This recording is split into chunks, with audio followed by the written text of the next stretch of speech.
Hey, Shabbat Shalom Mishpocha. Welcome to another edition of the Haftarah Hashings. I'm Rabbi Yehuda, your host, and this is Haftarah Hashings installment number 16 called Beshlech, means when he sent. It's taken from Judges, chapter 4, verse 4, all the way to chapter 5, verse 31. The commonalities are pretty obvious in the Torah portions, so it's a very short commentary on the Torah portions, which I will read verbatim from what I have written for this commentary. It says, both portions have in common chariots and songs. In the Torah portion, Yahweh intervenes in the pursuit and supernaturally stops and or makes ineffective the chariots of Pharaoh. And he does the same concerning Sisera. So, in the Torah portion, we have the Pharaoh's chariots pursuing Israel, towards the Red Sea. It says that their chariot wheels fell off.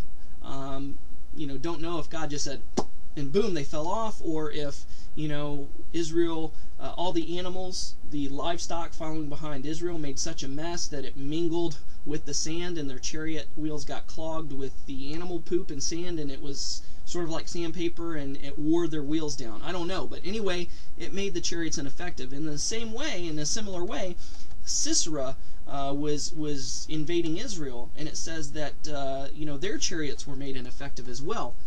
And instead of a sea being split and the enemy drowned, a temple of the head was split, and Sisera's army was scattered after the victory over Canaan.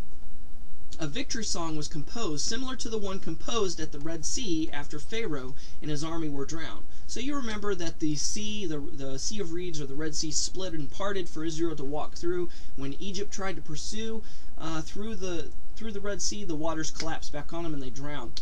Well, there was no seas in the book of Judges during this battle, but Sisera, the army general of the enemy army, was being pursued by Israel. He fled into a woman's tent who he requested water. She wisely gave him warm milk, which was like a sedative. He collapsed, fell asleep. While he was sleeping, she took a tent peg and split his temple, and basically drove a tent peg through his temple, through his brain, out the other side, nailed his head to the floor.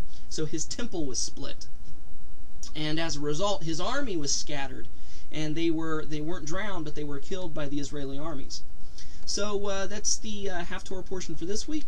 Hope you enjoyed it. Tune in again next time. We'll talk to you later. Shalom, and Shavua Tov Mishpocha. Bye-bye.